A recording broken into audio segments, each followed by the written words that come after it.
Vous envisagez d'acheter une voiture hybride, convaincu par les promesses d'économie de carburant et de respect de l'environnement? Attendez avant de signer. Une étude de l'UFC Que Choisir, publiée en 2022, révèle que 27% des propriétaires de véhicules hybrides regrettent leur achat après seulement 3 ans d'utilisation. Un chiffre alarmant qui met en lumière une réalité bien moins reluisante que celle vendue par les constructeurs. Quels sont les modèles les plus problématiques et pourquoi tant de conducteurs déçus? Nous avons épluché les statistiques et les retours des utilisateurs pour vous donner un aperçu détaillé de ce que vous devez absolument savoir avant de faire votre choix. Savez-vous quels sont les modèles hybrides les plus décevants du marché? La réponse risque de vous surprendre.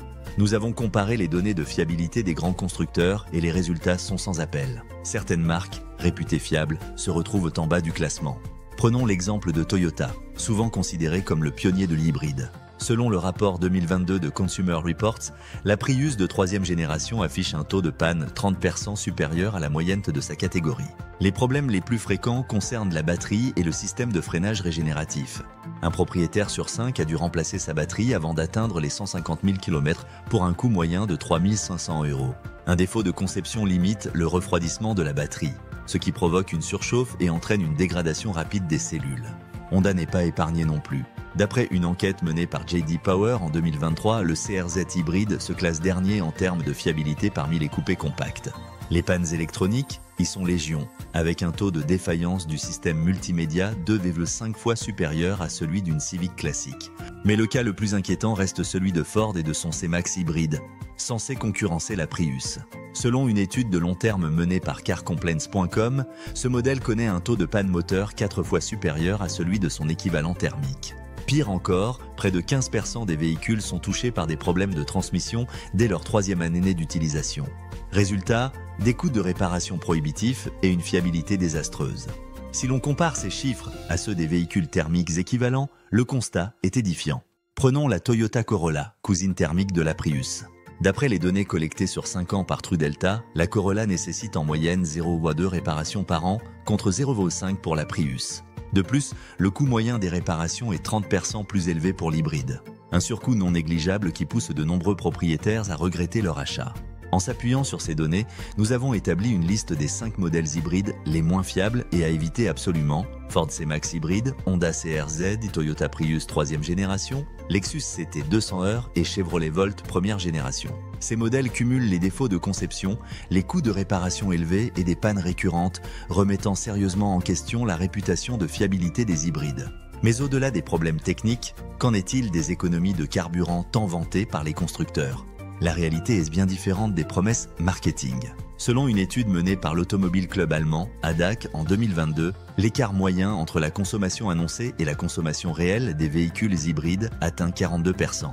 Par exemple, une Toyota Prius affichant une consommation officielle de 3,3 les 100 km consomme en réalité 4,7 les 100 km en conditions réelles. Certes, on observe aussi des écarts sur les véhicules thermiques, mais ils restent bien moins importants. Plusieurs facteurs expliquent ces différences. Tout d'abord, la température extérieure joue un rôle crucial. En dessous de 10 degrés, la batterie perd en efficacité et le moteur thermique prend le relais plus souvent. Par ailleurs, pour chauffer l'habitacle en hiver, c'est également le moteur thermique qui est sollicité, annulant ainsi une grande partie des économies de carburant escomptées. De plus, les cycles de tests d'homologation sont réalisés dans des conditions optimales, loin des contraintes de la conduite quotidienne. Circulation urbaine dense, climatisation ou chauffage en marche, accélération plus franche. En comparant les coûts réels d'utilisation sur 5 ans entre un modèle hybride et un modèle diesel équivalent, on observe des résultats surprenants. Prenons l'exemple d'une Peugeot 308 hybride 180 et d'une 308 Blue HDI 130. Sur 100 000 km, la version hybride consomme en moyenne 4,7 L 100 km contre 5,2 la 1100 km pour la version diesel. Une différence minime, d'autant plus que le surcoût initial de l'hybride est de 5 000 € et que son coût d'entretien est souvent plus élevé en raison de la complexité de sa mécanique. Autre point à considérer, la durée de vie des batteries. Si certaines tiennent le coup, d'autres montrent des signes de faiblesse bien avant les 200 000 km. Leur remplacement représente un coût exorbitant, souvent compris entre 3 000 et 7 000 €, sans compter la main-d'œuvre. Et contrairement à une idée reçue, les hybrides ne sont pas toujours avantagés en termes de valeur de revente. Une voiture dont la batterie est en fin de vie perd énormément de sa valeur sur le marché de l'occasion, rendant la revente plus difficile et moins rentable. Enfin, il est important de s'interroger sur l'impact écologique des hybrides. Si elles permettent effectivement de réduire les émissions de CO2 en ville, leur fabrication est bien plus polluante qu'un véhicule thermique classique. L'extraction des métaux rares nécessaires à la production des batteries, lithium, cobalt, nickel, engendre une empreinte carbone considérable et des problèmes environnementaux majeurs dans les pays producteurs. De plus, le recyclage de ces batteries reste un défi complexe et coûteux, loin d'être totalement maîtrisé à ce jour. Alors, faut-il encore acheter une hybride en 2024 ? Tout dépend de votre usage. Si vous roulez essentiellement en ville, un modèle hybride rechargeable peut être pertinent à condition d'avoir accès à une borne de recharge et de parcourir de courtes distances en mode 100% électrique. En revanche, si vous roulez beaucoup sur autoroute ou en milieu rural, un bon diesel ou un modèle essence à hybridation légère sera souvent plus rentable et plus fiable sur le long terme. Avant de vous lancer, posez-vous les bonnes questions. Avez-vous vraiment besoin d'une motorisation hybride ou s'agit-il d'un choix dicté par le marketing ? Avez-vous pris en compte les coûts cachés liés à l'entretien et aux réparations ? Et surtout, avez-vous bien comparé votre modèle hybride avec une alternative thermique équivalente ? Un choix éclairé vous évitera bien des déconvenues et vous permettra d'optimiser votre budget auto